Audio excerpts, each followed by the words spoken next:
नाम ना लेनी, हनुमान नाम ना लेनी, राम नाम ना लेनी, हनुमान नाम ना लेनी,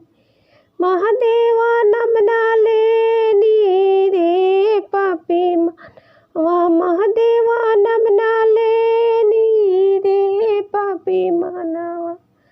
जब हम भोइनी दास बरिस के, जब हम भोइनी दास बरिस के, खेलत दिनवा बीते रे पापी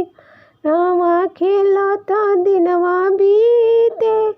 रे पापी मानवा, महादेवा नाम ना जपनी रे पापी मानवा। जब हम भोइनी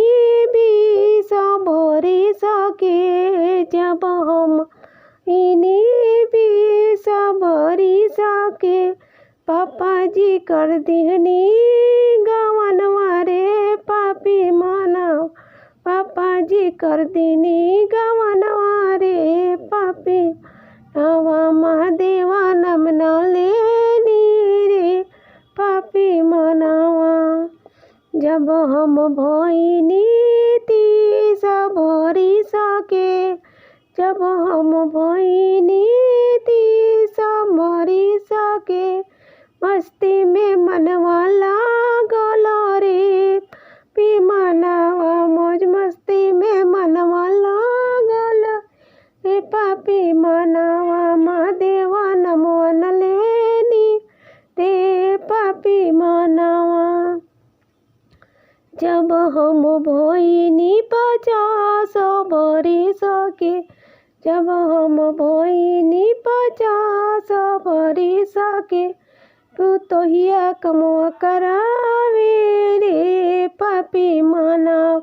तो हिया मना करे रे पापी मानव, महादेवा नाम ना लेनी रे पापी मानव। जब हम भोइनी 80 बरिस के, जब हम भोइनी 80 बरिस के, बिस्तर पे दिनवा काटनी रे पापी मानव,